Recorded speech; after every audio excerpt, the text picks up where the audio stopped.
Okay, I'm going to try a different camera position and also a different journey. So I'm now leaving the gym and I'm on my way to work. So it's significantly brighter. It's now 5 to 8 rather than 6:30. So I hope that helps in terms of the quality of the video. It is difficult in low light. I'm using a Samsung Galaxy, I'm using my S5, which has a good camera, but by all accounts, I don't think you ever really find that smartphone cameras are that great. Certainly, even compared to compacts, and they're absolutely not even a patch on a DSLR. But mounting a DSLR in your car is pretty tricky, and they're also super expensive.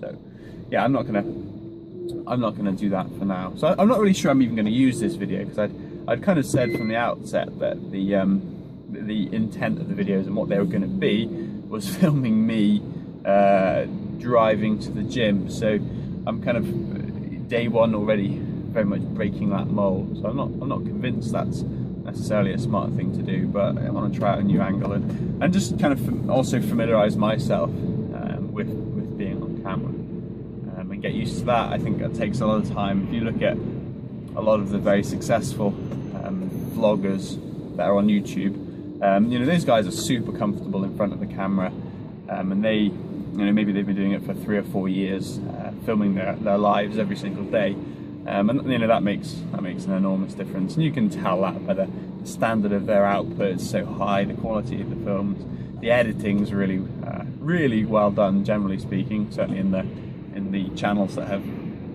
a really significant number of subscribers.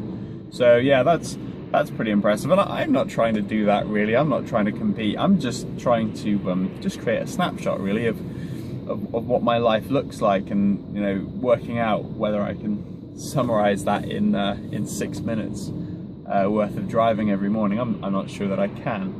But one of the things I mentioned in the previous video was about being homeschooled and home educated, and I'm not sure how familiar you guys are with that as a concept. If you're watching this from the States, you're probably fairly familiar with it. It's a pretty big movement in the United States, certainly by way of comparison to here in the UK. I think in the UK, last I had heard, there was around 150,000 children that were being home educated in the UK. Now, of a population, which at last count I think was in the region of 66 to 67 million, that's not particularly high a percentage. The movement, however, is much better established in the States. It's been going for a couple of generations over there, whereas practically all the homeschoolers in the UK are first generation. I think there are some third generation homeschoolers in the United States, and there's a whole bunch of second generation. So that makes a big difference in terms of how society actually views the homeschooling movement, which is important, but even more critically, how future employers or further and higher education establishments view homeschoolers. Do they know how to relate to them? So, that's a really interesting point. It's something I've had to think a lot about during my time being homeschooled, and I've thought about it a lot afterwards as well. So if we were going to look at the homeschooling journey that I went through, it started when I was 8 years old. My parents took me out from the school that I was in, which is a little rural primary school, as it was called, in Northern Ireland. It was a very cozy little small countrified kind of boutique school where everybody knew everybody, and we had lots of good friendships. The teachers were great. It was good. I think as far as early schools go, it was really about as good as you could ever expect it to be, and I really enjoyed it. I enjoyed going. I enjoyed spending the time there. As much as any mildly troublesome 8-year-old boy ever would. So when my parents took me out, I guess there were a couple of different feelings really at the time. We didn't know anybody else that was being homeschooled, so it was distinctly different. It wasn't the norm. We didn't really have anybody at that moment in time that we felt we could easily compare ourselves to. Certainly we didn't have any examples of success, any success stories of people that have gone ahead of us, and you know, it's all worked out okay. So we did honestly struggle with it in the first instance because it was different, because it was unknown, and in reality, we actually did really enjoy being at school. So that wasn't easy for us as youngsters. It was just myself and my sister at the time, who's a year older than me. But we soon got into the way of things. At the time, my parents had written up essentially a curriculum, which I think if you look at it now, isn't too difficult at the point where your children are 8 and 9. That isn't an enormous obstacle to overcome. My parents are both really quite well educated, and they're quite smart, so I don't think that was too much of a challenge for them. And with that curriculum in hand, and the materials, you know, all the study books, the study manuals, all of those resources bought in, we set off on that journey of being home tutored. And how it worked really was that my mum would take, she would take pretty much all of the lessons. She would sit down with us and we would review the work that we had to do, read through the subject matter, talk about it, discuss it, answer a bunch of questions on it, and really go through that kind of fairly similar learning routine, except that it was much more focused, so we could really concentrate on each other and on our own areas of strength or weakness in a way that I suppose you couldn't in a class of 30. So that was good. And my mother, she would take the classes that would be along the lines of English, history, geography, whereas my father, he would place the emphasis on mathematics and the sciences, chemistry, biology, and physics. So that was kind of how the split worked. My parents were both working at the time. But my dad was working within his own business essentially, so they were able to be pretty flexible and pretty agile about how they structured their time, and therefore how they structured our time as well. So we continued through that trend for a couple of years and got to grips with it. We met more people who were doing the same thing, established some friendships and some good contacts with other homeschoolers. That being said, we hadn't cut off the relationships that we had at school. We still maintained some of those friendships outside of school hours. We still kept in touch with those children that, you know, that were our pals or our buddies at that time in school. Although, if I'm really honest with you, that did go into a state of decline. I suppose we had less in common with them. We didn't have the opportunity to spend time with them on a daily basis in the same way. So that did tail off really eventually, and we lost contact with a lot of those people.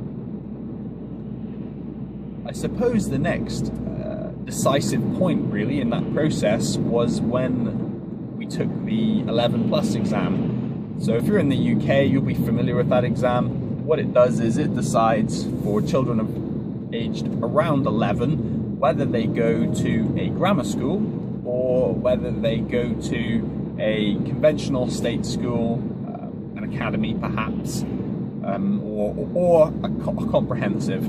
So it's a fairly daunting exam at that age. A lot of people would put a lot of effort into it to try and get into the better schools. A lot of practice, a lot of swatting.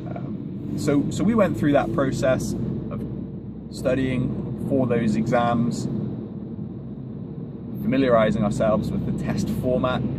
The first exam or test that we ever really took. Up to the age of 8 at school, you don't really take tests or exams in the same way. We had tests in our homeschool work, but that's kind of different. It's not a formal, recognized test in the eyes, certainly of the education establishment. So we went through the 11+ process. The way it worked for us was that you could either sit it with a whole class who were also sitting in a school. We could join that class for that period of time, or the local education authority could actually send an examiner to sit in with us in your own home while you take the exam. So that's what we chose to do. It was the easiest, the least different, most straightforward option for us. So we did that, and thankfully both my sister and I passed, which is good. But that was really the first opportunity that we had to have a reference point in our education. How do we compare to other children of our age in terms of our educational ability, certainly to the extent that it can actually be examined. So that was good, that was quite revealing. From that point really, our education took a more serious turn as we were getting older. And the subject matter became more focused, more intense, more difficult in terms of the content, all the way through to when we finished. So along the way, the two significant points really to talk about were, one, the method of teaching, and secondly, the examination. So the method of teaching was very much self-initiated. My parents' expectation was that we were motivated, that we were self-starters, and that we could be given the coursework, given the material, and we could be trusted to spend the time diligently studying that by ourselves to a sufficient level to pass any exams and to know our way around the subject fairly comprehensively. I think that's a really good model. I think it has the potential to work well. I certainly know in my experience as a young teenage boy, I'm quite lazy.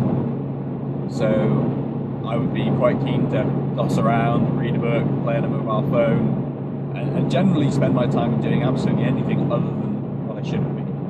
So I do think that is not necessarily a regret that I have now, but I would certainly like to see an improvement on that in the future. For example, if I was home educating my own children,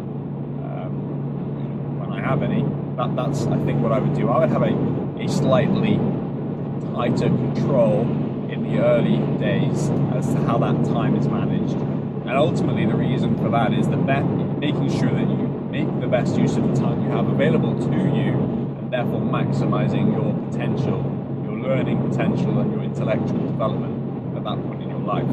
So I would certainly do that in terms of changing the mode of learning. In terms of how we were then examined, for the later part of our studies we were following an American-based curriculum. So both my sister and I ended up taking the American equivalent of university entrance exams, which again we sat in with a class. There are actually a number of American schools in the UK that are private. They're run by Americans using an American system, and they're primarily for children of Americans who are in the UK either through business or perhaps serving in the military. So we sat in with one of those classes to take those exams up in London. And again, a fairly nerve-wracking experience because it was new to us. The last exam that we had taken in a formal sense was back in 11 plus territory. So again, fairly different. But thankfully my sister and I did really well with those. We got the kind of grades that would get us into what they call in the States the Ivy League colleges. So the Harvard and Stanford, Yale, maybe MIT of the world.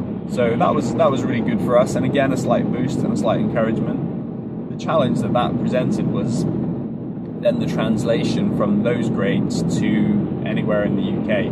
So they're pretty unusual in the UK, and there is a challenge convincing future employers or convincing universities even over here that those grades are comparable in any way to the A-level system. The questions would be along the lines of, well, how do you translate those into UCAS points if you're going to be applying for university, which is a different question entirely. But yeah, we did okay out of that. And I think, if I was to summarize it, looking back, do I have regrets? Do I feel that I was hard done by? Do I feel like I was missing out and, I would have been better off in school? No, not at all. You don't know how you would have turned out if you were at school. Likewise, if I was at school, I wouldn't know how I would have turned out had I been fully home educated. So it's not really a fair question, I suppose, in that way. I sure have regrets about how I used my time, and I think I could have used it an awful lot more profitably and achieved a lot more. But I think my parents had all of the right intentions in what they were doing. and I think they actually delivered a fairly good result. I'm not sure that I would be able to deliver as effective a result if I was in their shoes, certainly not juggling family and life and work commitments and the home education as well. So, you know, I think it was pretty good, and yeah, something I'd certainly think about very seriously for my own children when that day comes. So that's it. I'm kind of coming to the end of this journey now. Let me know what your thoughts are, guys. If you've been home educated or home tutored, share your thoughts. Get some comments going as to your summary. I'd be really pleased to read those and connect with you and understand a little bit more about your background and your experiences. And if you've not been homeschooled, fire the questions out there. I'd be interested to talk about that with you as well. There's a lot more detail I could go into at various steps in this process, and I'm really happy to. So if there's anything you want to know a little bit more about that I've talked about today, just shout, just let me know, and I'll be really happy to discuss.